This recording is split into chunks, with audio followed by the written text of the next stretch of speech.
Welcome to episode 292 of the Working Fans Podcast, where today myself and the man called Dave are going to be talking about a variety of subjects in wrestling. But before we start, the majority of people that watch us aren't subscribed. So if you like the content we're putting out, please hit that subscribe button, like, comment, share, all of it. And we are going to start this week with obviously probably the biggest news in wrestling at the moment. Rey Fenix has debuted on SmackDown. Dave, what did you think of this match? I was very pleasantly surprised that he ended up wrestling Nathan Frazier, one half of the NXT Tag Champions, Faxium. I really like Nathan Frazier, and that came out of nowhere. That was a real pleasant surprise watching this show last night. And I thought this was similar to Penta's debut in a lot of ways. You know, he had a good match.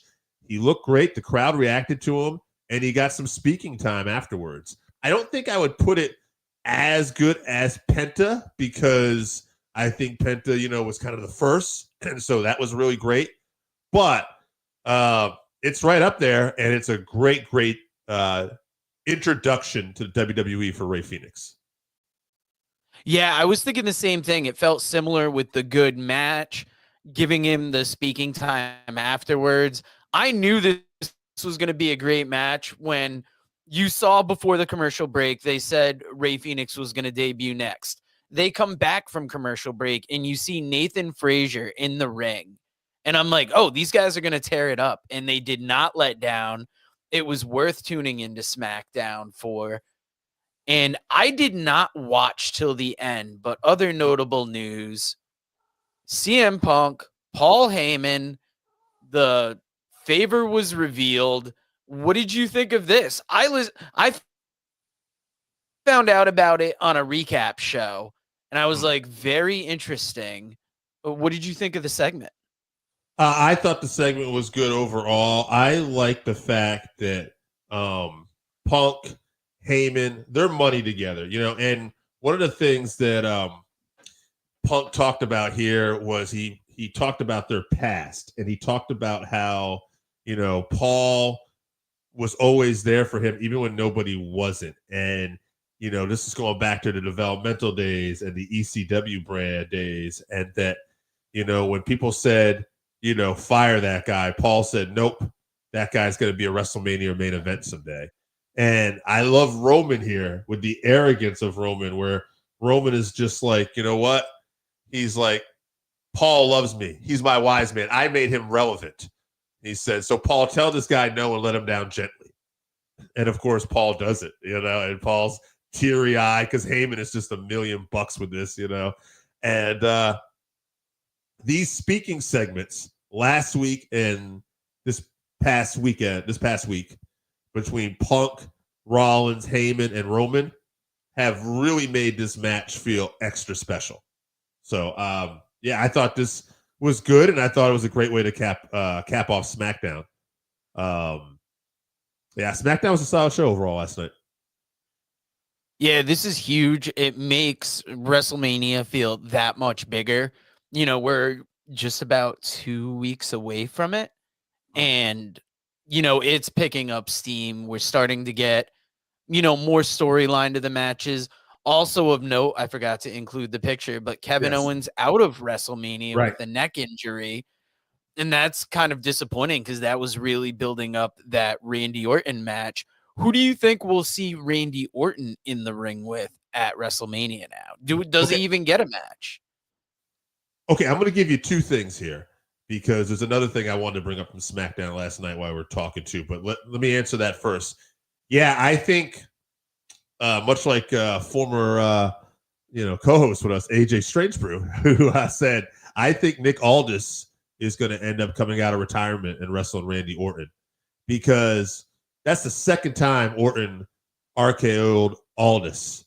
And we know Aldis can wrestle. And I just have a feeling that, I don't know, I just feel like that's what they're going to do. I could be wrong, but I think Nick Aldis is going to end up being a part of the storyline here, and he's going to wrestle Orton. One other thing I wanted to bring up too from SmackDown last night, Jacob Fatu, Braun Strowman, They tore the house down in the last man standing match. That they continue to beat the hell out of each other. Fatu wins, and now he's going on to wrestle LA Knight for the U.S. title at WrestleMania. I really hope they put the title on Jacob Fatu. That guy is money. Yeah, that sounds like a big match. I'm going to have to go back and watch that match from last night. And we're going to go from something I didn't watch to something that I'm going to guess you didn't watch. Dave, week 5 of Evolve. Have you watched? No, but I will say I did see, and you can correct me on this. I don't know if it's swipe right or swipe left, but Swipe they were right. on NXT. And so it is nice to see these guys, especially Brad Baylor, who we've got to selfishly commentate on one of his matches. So it's nice to see him and see these guys show up on NXT. So having these guys from Evolve show up on NXT might create my interest in watching Evolve. So smart move there. Yeah, this week they had Joe Coffey took on a guy on Evolve. You also had Luca Crucifino come down and do a match. So you're not getting like big name NXT guys, but you are getting NXT guys. And did you watch last week's episode of the Working Fans podcast? And did you catch me talking about last week's Evolve? Because there might be a match that you would be interested in watching. I did not see that segment as my voice is going on me here, but no, I did not see that segment. So I saw some of last week's show. I didn't bail on you, but no, I didn't see that. So let me know what match this is. All right. So in Evolve last week, throughout the show, they were hyping that there was going to be a match with an OG Evolve champion. Oh. And you didn't find out until the main event. And then at the end of the show, Timothy Thatcher came out for the main event match. And that definitely helped get my attention to Evolve a little more. Right. Week 4 really got me in. I think another thing that I realized this week is that I'm realizing after seeing these guys for a couple weeks, you see them in things where they're at ringside. You see when they bump shoulders with somebody, and then next week they get into a ring. So Evolve is really starting to develop storylines and bring you into their universe. And like I'm saying, you got Joe Coffey, you got Luca Crucifino. You had in one of the main events this week, Kylie Ray versus Wendy Chu. So there is that good mixing of known, lesser valued NXT talent and like these unknown and ID talent. Swipe Right was on this episode coming to One Woman's Aid. So there is enough of a crossover to get your attention. I'd say give week 6 a shot, and maybe we could talk about it next week. I think you'll be impressed with where they're going at the moment. I might check out this past week's, honestly. So I'm interested. All right. And this might be the first comparison that I've brought to the man called Dave, because last week you heard me talk Bob Backlund versus Jack Briscoe. Due to an editing error, I couldn't cut it up. So I thought this was an interesting enough comparison to bring to the man called Dave. So Dave, better wrestler, Bob Backlund, Jack Briscoe. What do you think? So it's an interesting one you dump in my lap, because I would say out of a lot of wrestlers we talk about, Jack Briscoe is probably one of the ones I'm least familiar with in terms of watching a lot of his older stuff. Him and Jerry. Obviously, I saw Jerry many, many years later in the Attitude Era with Pat Patterson as the Stooges. But I have only heard phenomenal things about Jack Briscoe. But I mean, I know who I've seen Bob Backlund's work time in and time again. And it's embarrassing. I got to say, as a wrestling fan who comments on so much stuff like Terry Funk, and I bring up, it's like, how can I not talk more about Jack Briscoe? So I will pick Bob Backlund based on everything I've ever seen with Bob. But I will also say that I'm humbly going to make it a point to look up some Jack Briscoe stuff this week as well. Yeah, I have to go. I'm pretty sure I'm going to contradict what I said last week. But I mean, when you talk pro wrestling, you hear about how revered Jack Briscoe was, and Jerry Briscoe for that matter. But right. Jack has this legend. And I think to people of our age, we heard a lot about him, but we didn't see enough of him. Right. We've had plenty of time with Bob Backlund. Backlund. We know Bob Backlund's a master in that ring. So I think that's why we kind of default to Backlund. I'm going to say for next week's episode, let's look up 3 Jack Briscoe matches on YouTube because there's got to be some. And that'll be one of the things we talk about because, yeah, I'm in the same boat as you where I feel a little embarrassed that I know this much about wrestling, but I can't comment on a Jack Briscoe match necessarily. Yeah. And if we're going to talk classic matches, hell yeah, the newest announcement for the WWE Hall of Fame, calling it an immortal moment, Stone Cold Steve Austin versus Bret the Hitman Hart, WrestleMania 13, for a match going into the Hall of Fame. Yes. Is this the match you would have chosen first? That's a good question. It belongs there. It's a great match. The first match, I'd like to know a little bit more about the criteria because here's the thing, right? There are a lot of people in the Hall of Fame that are great wrestlers that didn't necessarily have great careers in WWE. Sting being the first one that jumps out, right? But, others. And then, when we're talking great matches of all times, immortal moments, like that, this match right here and Steamboat and Savage might be the best WrestleMania matches of all time. It's in the discussion along with a few other ones, right?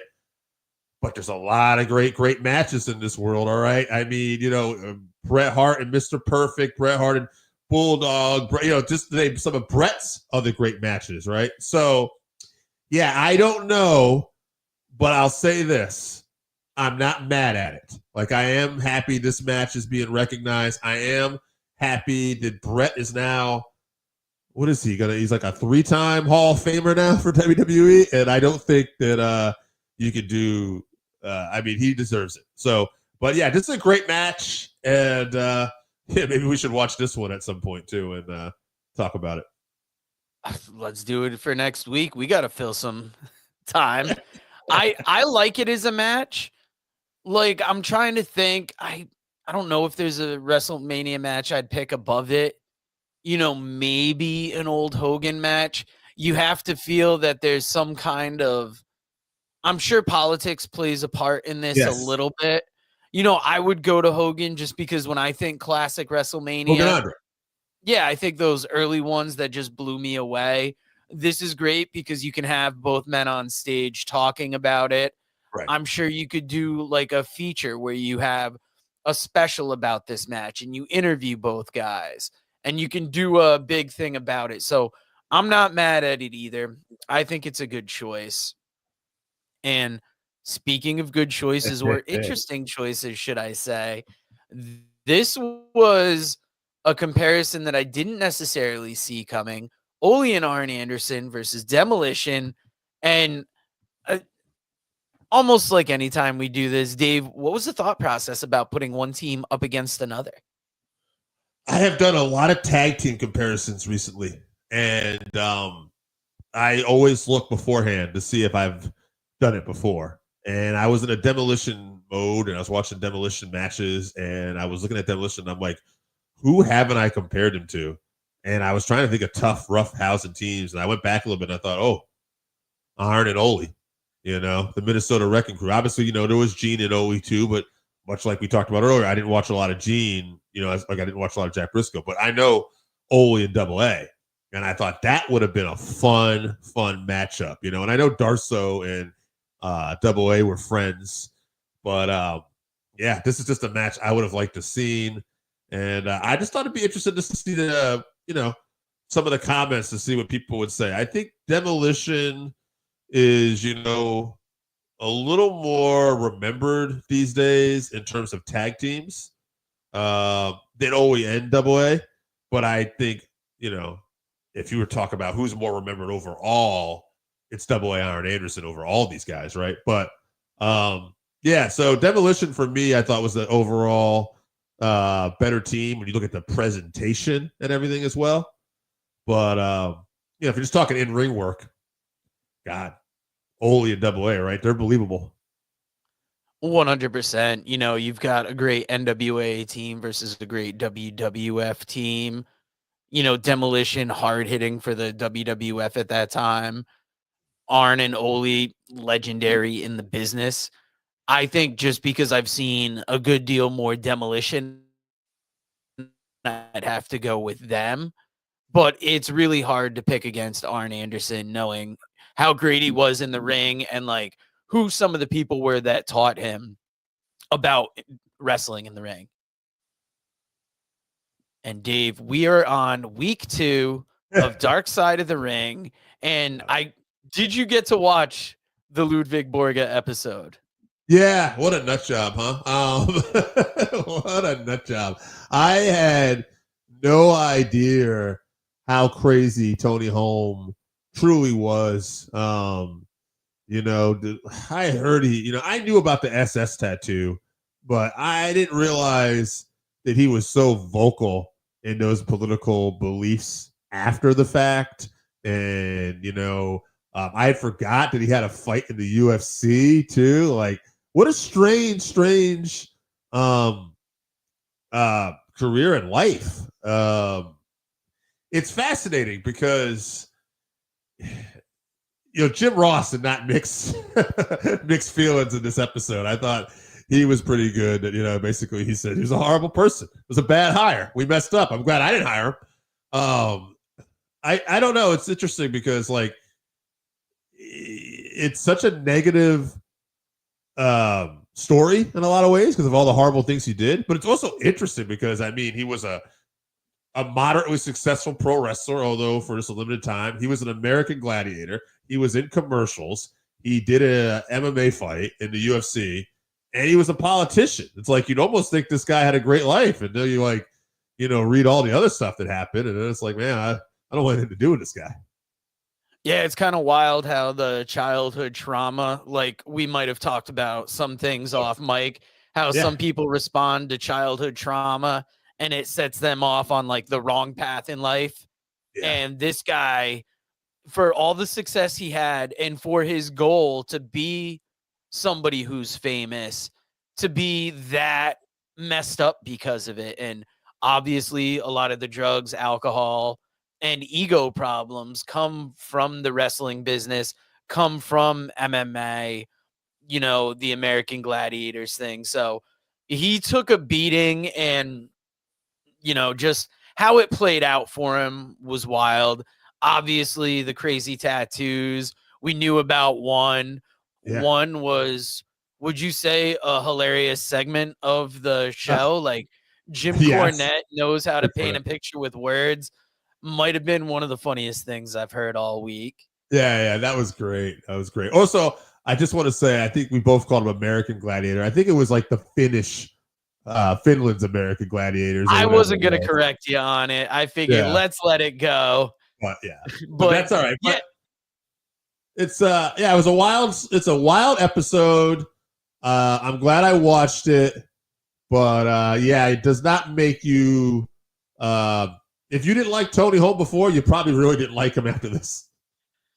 No, and it was like when we saw what the first episode was, we knew it was going to be big. When we saw this one, we're like, oh, it should be interesting. But I don't think we realized how much we found out about him. And we're looking forward to next week because I think one that you and I are both very excited about, Vader. Yes. I think this is going to be a great episode.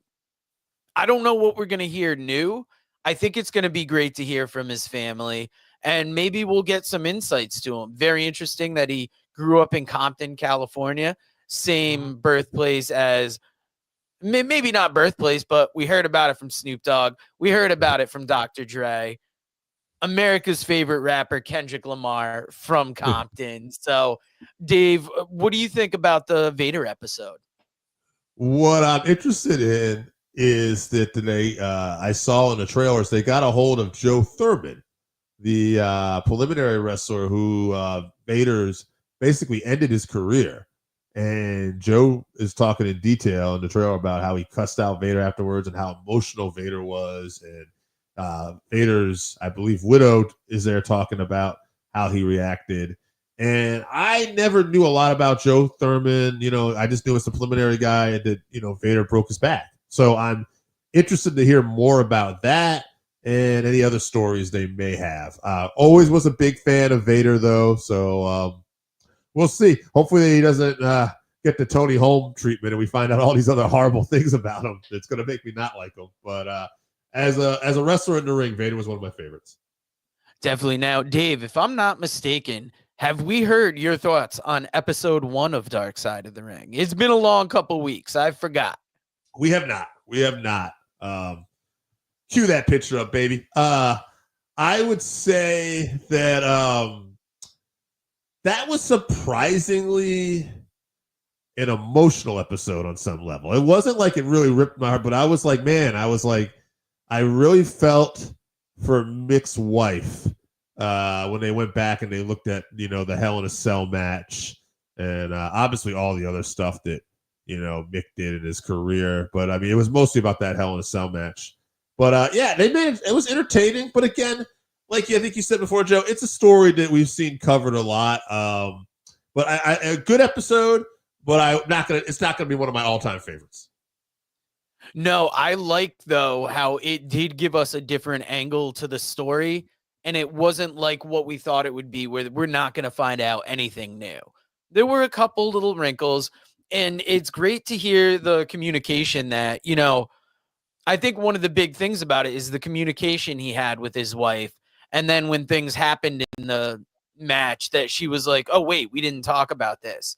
And it makes me think similar to the Owen and Martha Hart story, where, Martha knew he didn't like the heights, but, kind of, I don't know what I'm trying to say, but just the communication between wrestler and wife and, that contact of trying to get in touch with someone at the Federation to get a hold of the story. But so far, I think Dark Side of the Ring season 3 has been excellent, and I can't wait for next week.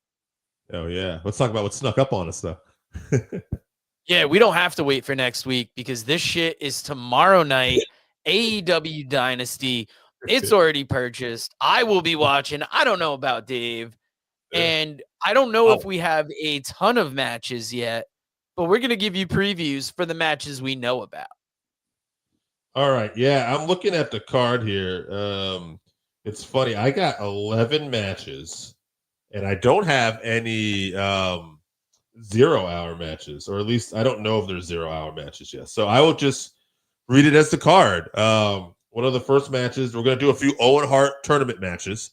And one of them is going to be a wild card versus Hangman Adam Page. No idea who a wild card is. I don't know who would be available, but since Hangman Page is one of the guys I could see winning this whole tournament, I'm going to say he doesn't get eliminated yet. So I'm going to go Hangman Page. Shit. My guess is going to be the wild card, and the wild card is going to be Miro. Oh, interesting. I like that. That's actually not going to happen, I don't think, because of the news this week that Rusev has re-signed with WWE. Oh, has he? I didn't see that. Flatter than middle school. So I'm going to go with the wild card as Jeff Jarrett, and it's going to make for an interesting... I'm going to say that's going to main event the 0 hour. We'll see. We got Kyle Fletcher versus Mark Briscoe. That's another Owen Hart Cup match. I'll go with Fletcher. It hurts me to say Kyle Fletcher so quickly because I'm such a Mark Briscoe fan. Yes. But he's not winning this with just the heat that Kyle Fletcher has right now. Agreed. All right. Mercedes Moné versus Julia Hart. Owen Hart Cup tournament. Mercedes might not win this tournament, but she's not losing to Julia Hart in the first round. She's winning here. Ooh, I'm thinking she's losing to Julia Hart, and there's going to be a reason why. Whatever the loss is going to go to some storyline with Mercedes. So somebody's going to distract her. She's going to get the loss. Maybe Camille comes back. That's the distraction. But yeah, Julia Hart's getting that win. Well, she has gotten into it with Athena lately, and Athena from Ring of Honor has been showing up now in AEW. So that might be a match they're building to. I think Athena is also in the tournament, so maybe they'll cost each other matches. But Athena is not on this card that I see. So the next match is also an Owen Hart tournament match. And this is going to be a great match, but we definitely are going to probably agree on this. Kevin Knight versus Will Ospreay. I think this will be a showcase for Knight, but ultimately Ospreay is going to get the win here. Yeah, this could steal the show for match of the night. Osprey is definitely winning, but it's good to see Kevin Knight is a part of this company now. All right. The Hurt Syndicate are defending the tag titles against the Learning Tree. Big Bill and Brian Keefe. Man, I like Brian Keefe. I think him and Big Bill are fine together as a team. I don't see them taking the titles off of Hurt Syndicate, and if they do, that's a huge mistake. So I'm going to go with Lashley and Benjamin, the Hurt Syndicate here, to keep on trucking. Yeah, there's no way they can beat the Hurt Syndicate. They hurt people. They hurt people. Daniel Garcia versus Adam Cole, baby, for the AEW TNT Championship. This match has no time limit and no outside interference is permitted. I could see Cole winning this, but I'm going to go Garcia. I'll say Garcia keeps the title here. See, I was thinking Adam Cole because this is like that title that people have, but when you look at AEW, you don't necessarily care about it. Right. And I feel like who do you give that title to? A guy Adam that Cole, you want to man. give success that nobody really cares about. So Adam Cole's going to get that title, and this is going to stay in that like forgotten mid card area. And I hate to say that all around because all these guys are talented. That's just the way this title has felt like it's been slotted. All right. The world title, the Ring of Honor world title. Chris Jericho defending the title against Bandito, but it is title versus mask. And I don't think Bandito is going to lose his mask. So I'm going to go Bandito, new Ring of Honor champ. With Chris Jericho being involved, I'm so nervous that somehow Bandito's going to lose his mask and there's going to be a longer Jericho championship. But I'm going to go with my gut and say that Bandito's got to win that championship. And then that'll give ROH an interesting feel, I think. Also, I heard a great thought about this on Post Wrestling. They said, what if Jericho loses the title and then to get a rematch, Jericho puts his hair on the line? Jericho versus Bandito, hair versus title. So I'm hoping that we can see that match down the road too. I would love it because Supercard of Honor is coming up next for ROH, and I can't think of a better match to main event that card. All right, we got the Death Riders, Claudio Pac and Rio Yuta defending the trios titles against Rated FTR, Cope, Cash Wheeler, Dax Harwood. They have teased dissension with Dax and everybody. I think Dax and Cash will still be on the same page, even though they're teasing dissension. I think they will turn on Cope, and I think eventually that's going to lead to a match with Cope and Christian Cage. And we're going to have probably a ladder match for the tag titles at All In. Somehow I think they'll get the belts off the Hurt Syndicate. That's my guess. But that doesn't mean they have to do this yet. The All In event is like in August. So we could see the trios titles change hands here. I'm going to say we don't, though. I'll say the Death Riders win, and we're going to start the dissension between FTR and Adam Copeland. Yeah, as much as I hate to say it, the Death Riders are going to win. I would prefer to see Rated FTR get those trios titles. I think it would be fun for a little bit. And then you can go to that storyline. But AEW has been so big on the Death Riders for a while. And with Orange Cassidy being out with an injury now, I think it's not the time to topple the Death Riders in AEW. So they're going to get that win. All right. Kenny Omega and Ricochet and Speedball Mike Bailey. 3-way AEW International Championship. This should be a great showcase match, especially I'd imagine for Speedball. But Omega will win here. He will keep the title because we're going to set up a match, I believe, for All In with the International title versus the Continental Championship with Okada. And we're going to get Okada versus Omega. So that's why I think Omega needs to win here. So Omega will win this 3-way. He'll walk out champion. Agree or disagree?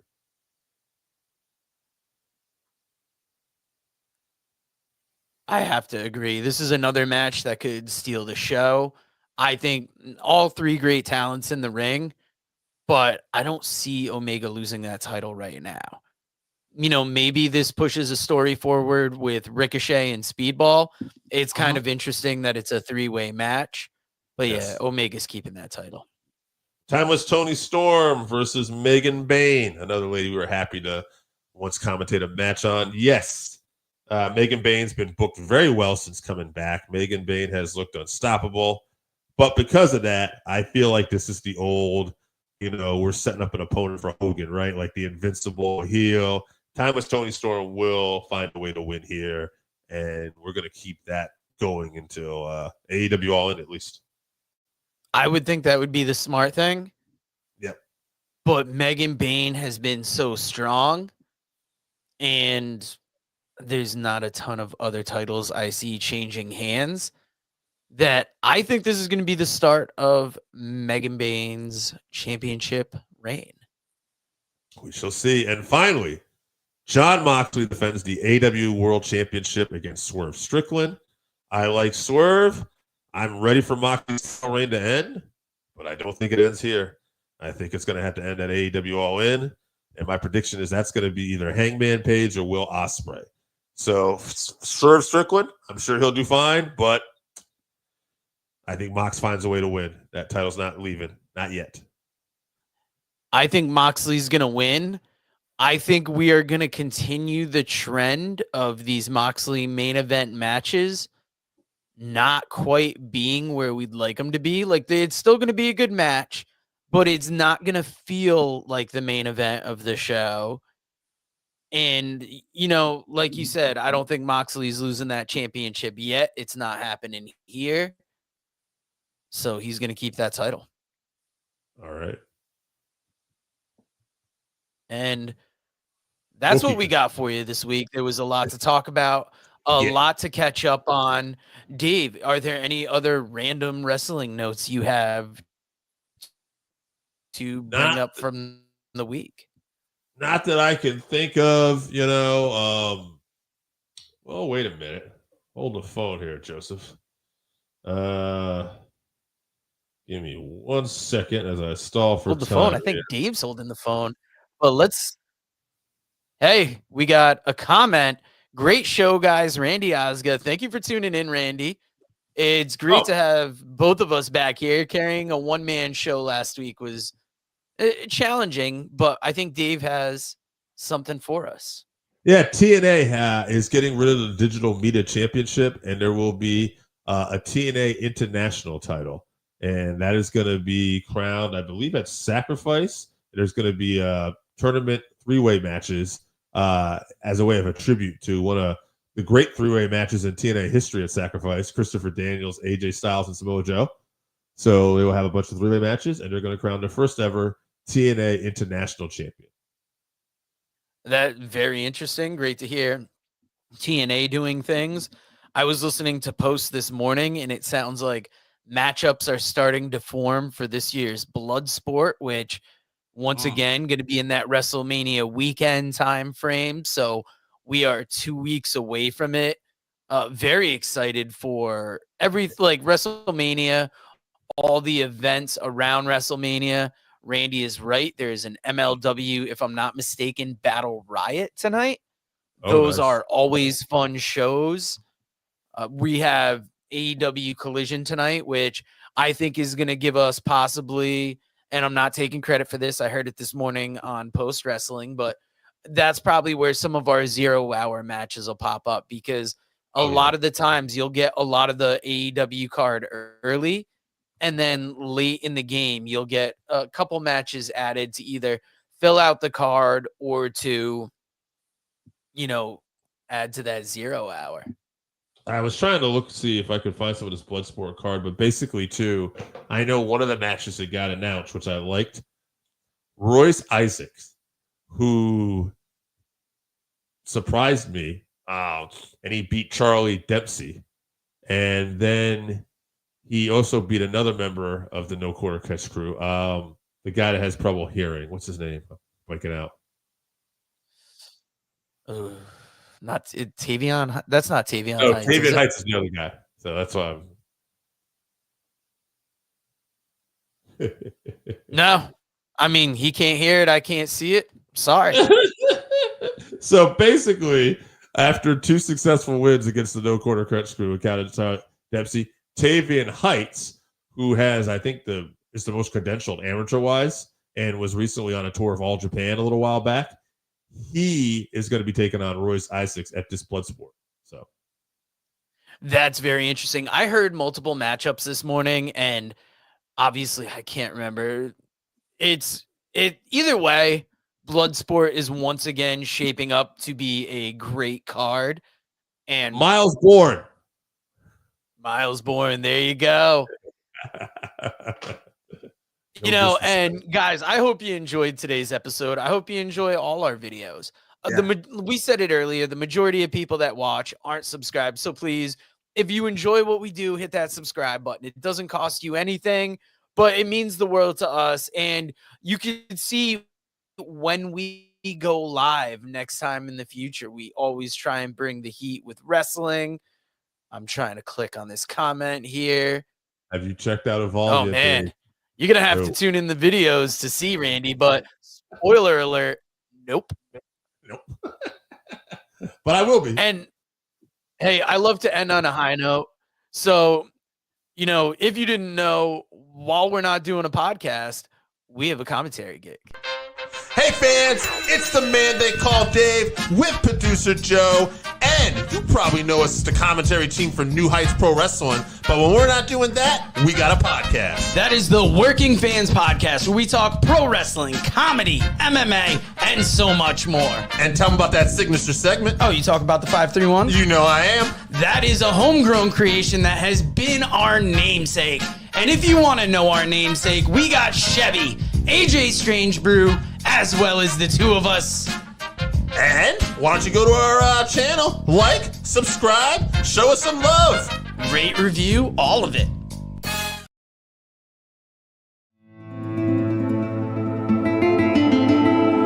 Hey, all you got young wrestling fans out there, listen, Old Black Bart has got a book. It's called Wrestle. Right there. It's got some dead good stories in there about some dead good wrestlers. Read stories of Dusty Rhodes, the Von Erich, Scott Casey, Sergeant Slaughter, Roddy Piper, Mr. Fuji, Ron Bass, Bruiser Brody, Mike Davis, the Grappler, and many others. And I guarantee you one thing, that it'll be the best dadgum read you've had in a long time. Get your book today at Russellville.com or on Amazon. Russellville, it's where wrestling lives.